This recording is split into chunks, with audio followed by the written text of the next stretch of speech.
Je suis Astrid Ndangan, promotrice de la marque Yola, qui a une entreprise formelle et légalisée depuis 2019, qui fait dans l'agroalimentaire des saucissons à base de poisson et des épices de chou.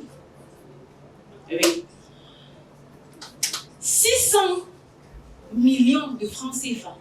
Je dis 600 millions, c'est le chiffre d'importation des saucissons de viande consommés au Cameroun. C'est de là que nous est venue l'idée. Pourquoi ne pas produire des saucissons localement, puisque nous avons de la ressource pour le faire? Moi, étant ingénieur à Lyon, je me suis dit, pourquoi ne pas consommer, pourquoi ne pas produire un saucisson qui pourra être consommé par tout le monde, de même que les végétariens? C'est de là qu'est venue l'idée de faire du saucisson de poisson appelé Yola. La difficulté ici,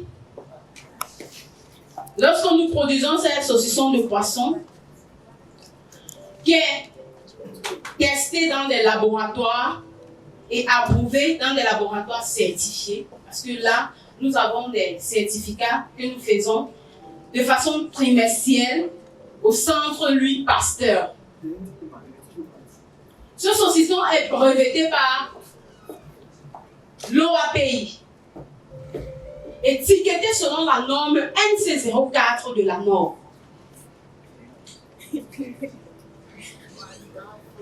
Je vous dirais que lorsque nous avons décidé de faire ce saucisson, nous avons également pensé à ceux qui ne consomment pas du piment. Parce que nous, Africains, nous aimons ce qui est pimenté. Nous aimons ce qui rehausse le goût. Donc nous avons deux variétés. Du saucisson pimenté que voici dans de l'emballage rouge et du saucisson non pimenté que voici. Donc nous avons pensé à ceux qui consomment du piment, à ceux qui ne consomment pas du piment. Tout le monde doit manger du saucisson. C'est la révolution, c'est l'innovation que nous avons vue. Ne trouvez-vous pas ça génial de consommer un saucisson fait à base de poisson et d'épices de chenille? Cela, c'est pour ressortir l'identité que nous sommes, nous Africains, nous Camerounais. Nous avons une difficulté aujourd'hui qui est, pendant la production, nous perdons la moitié de notre tonnage en carcasse parce que nous faisons des levées de filets pour uniquement utiliser de la chair. Ces carcasses de poissons-là peuvent être transformées en farine de poisson pour complémenter l'alimentation de nos bébés à la maison. Nous pouvons le mettre dans des farines de miel, des farines de maïs. Oui. Notre capacité de production actuelle est environ de 3 tonnes. Et avec un chiffre d'affaires de 7 millions de francs CFA.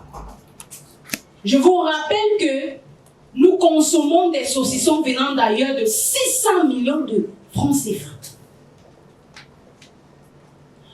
Raison pour laquelle nous sommes ici aujourd'hui pour vous dire que si nous avons ces 1 million de francs CFA, nous allons rendre cette activité encore plus rentable en transformant ce poisson de manière exhaustive, c'est-à-dire de la matière première des filets de poisson, également des carcasses de poisson que nous allons également transformer en farine pour complémenter les bouillies alimentaires. Merci de nous avoir écoutés.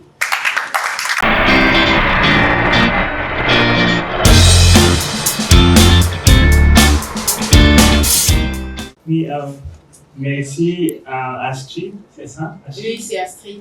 Ah, ok. Belle présentation. Merci.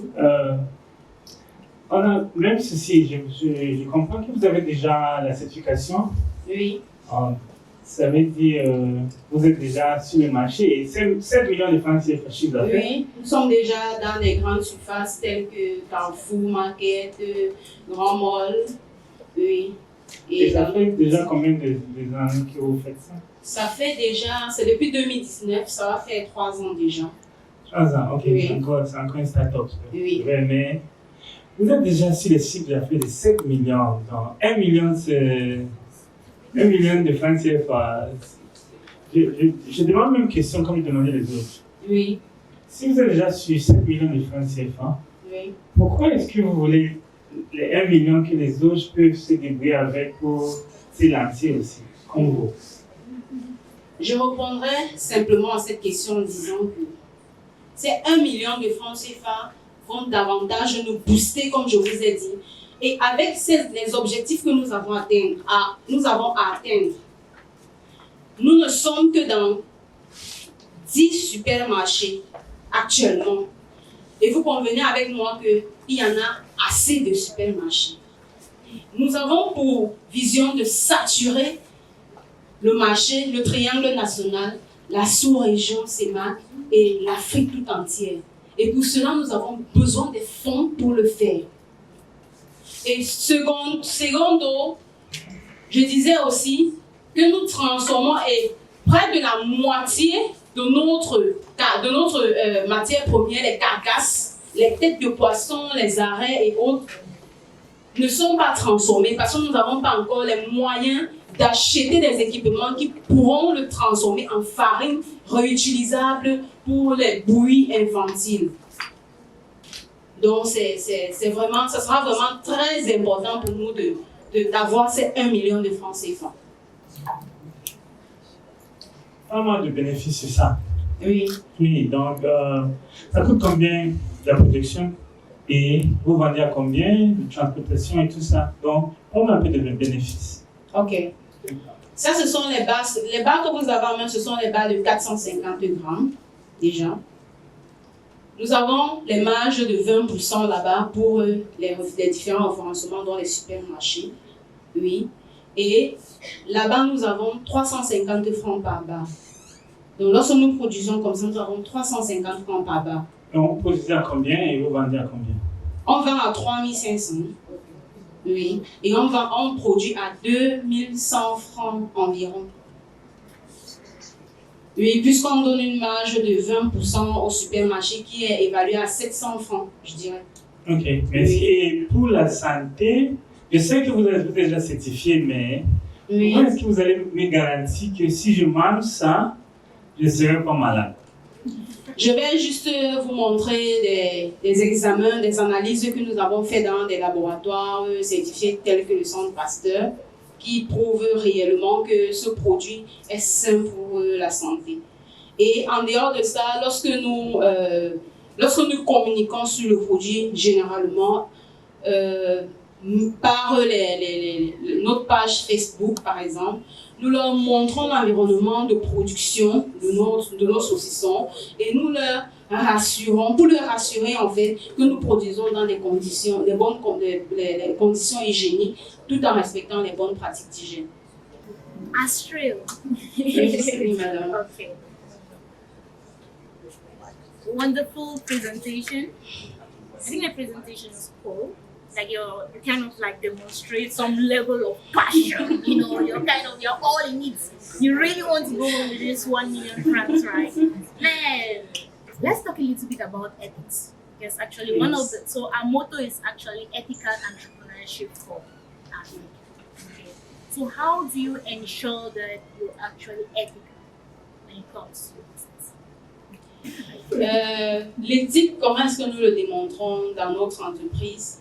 Tout d'abord, avec les clients, nos clients qui sont les supermarchés, nous ne nous arrêtons pas, puisque lorsque vous allez déposer vos produits dans un supermarché, vous n'avez pas affaire directement, quotidiennement, aux responsables des achats. Il y a des rayonistes. Quotidiennement, on appelle les rayonistes.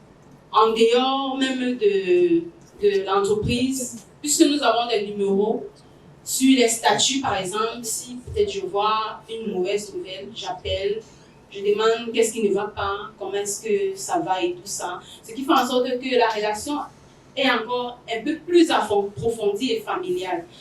C'est la même chose au niveau de notre entreprise. On s'entraide pour pouvoir avancer. on s'est dit, on ne peut pas avancer seul, on ne peut qu'avancer ensemble. Raison pour laquelle nous soudons des coudes pour y aller, parce que le chemin il est encore long, comme vous l'avez dit tout à l'heure. J'aime d'abord votre habillement, c'est-à-dire c'est très, quand même, quand tout ça avec la nourriture, c'est-à-dire c'est vraiment comme ça qu'on doit habituer. Yes. Et aussi, ma chérie, il faut aussi qu'on goûte, non? Moi, je ne peux pas goûter sans connaître ce que je mange, s'il te plaît. Et si je ne connais pas lui aussi, il faut aussi ajouter anglais. Yes. Pardon. Ok. S'il te plaît. Yes. Et maintenant, la dernière question, ça concerne votre employé. Oui. Qu'est-ce que vous faites à votre employé pour assurer qu'ils ont bien? Parce que beaucoup de temps, il y a les entrepreneurs qui viennent dans le business, mais quand le bénéfice commence, ils oublient les employés, alors qu'ils ont commencé à souffrir avec eux. Qu'est-ce que tu fais pour assurer que votre employé aussi doit aussi bénéficier de votre, c'est-à-dire de Du votre bénéfice du fruit du travail. Exact. Ah, tu connais.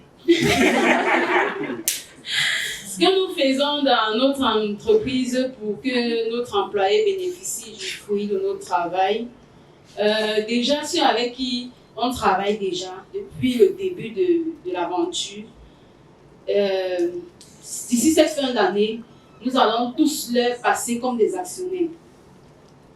Vous voyez, de la structure pour leur permettre de se sentir encore plus impactés par le business. Je suis ici, elle est venue vérifier. Il n'y a pas de souci. Ok, merci. Merci bien. D'accord. Astrid, once again, this is a wonderful presentation. Thank you. You sound very prepared to win this 1 million. And then, my question is this. In as much as we would like your business to be sustainable, we equally like nature to be sustainable. Meaning that what? If the fish that you are using to do this, okay, if there is indiscriminate fishing, in the future we will not have fish to actually use. We will not have fish anymore. So we would like to know how you source fish, okay? And while sourcing, do you actually consider what the fishermen actually sell to you? Or do you teach them, or do you school them on how to go about sustainable fishing? Ok. Pour ne pas être en rupture de poissons, dans notre équipe déjà, nous avons des aquaculteurs. Les aquaculteurs, ce sont des ingénieurs qui ont été formés pour produire du poisson en grande quantité, donc en des tonnes. Donc, dans notre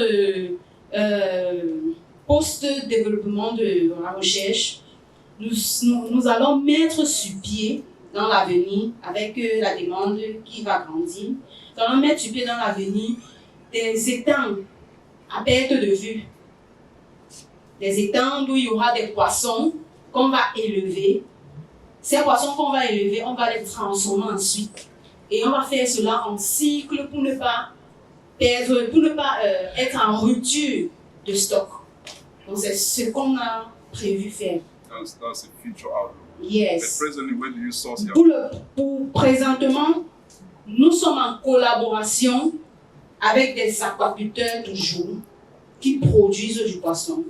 On part chez eux prendre, donc en fonction de notre cahier de charge, de la capacité je vais dire, du poids de notre poisson, parce qu'on ne prend pas les petits poissons. En fonction de la taille demandée, on va chez eux, on prend le poisson.